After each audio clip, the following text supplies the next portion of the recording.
کہ اللہ سے ہی مانگنا چاہیے، پر اللہ سے مانگنے کے لیے بڑی محنت کرنی پڑتی اور مخلوق سے مانگنے کے لیے کوئی محنت نہیں کرنی پڑتی۔ یوں ہاتھ پھیلا تو کوئی 10 روپے تو آ ہی جائیں گے نا، تو 10 روپے تو آ ہی جائیں گے۔ اب اس دن میں ایک ویڈیو دیکھ رہا تھا، ایک کراچی کے اندر ایک بندے نے نا ویڈیو بنائی، وہ ایک اچھے مالداروں کے علاقے میں گیا، پٹیاں باندھی ہوئی ادھر بھی، جیسے کہ بیچارہ ابھی ہاسپٹل سے نکل کے آیا، کوئی ایمرجنسی وارڈ سے کوئی لے کے آیا اس کو، اور جناب اس نے پھر جھولی دکھائی، ایک دن میں کوئی 10,000 روپے، وہ کہہ رہے ایک 2 گھنٹوں میں 10,000 روپے جمع کر کے لایا ہوں۔ اور ایک بندے نے لفافہ دیا، اس کے اوپر لکھا ہوا تھا زکوٰۃ۔ اس نے کہا یہ دیکھو لوگ کس طرح جو ہے، بس جس نے پٹی باندھ لی، جس نے منہ ٹیڑھا کر لیا، جس نے ہاتھ بازو ٹیڑھا کر لیا، تم نے کہا واہ یہ تو بڑا مستحق ہے، دے دو اس کو۔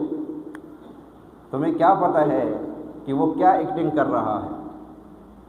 تو کہا اللہ سے مانگنے میں بڑی محنت کرنی پڑتی ہے، مخلوق سے مانگنے میں محنت نہیں ہوتی ہے۔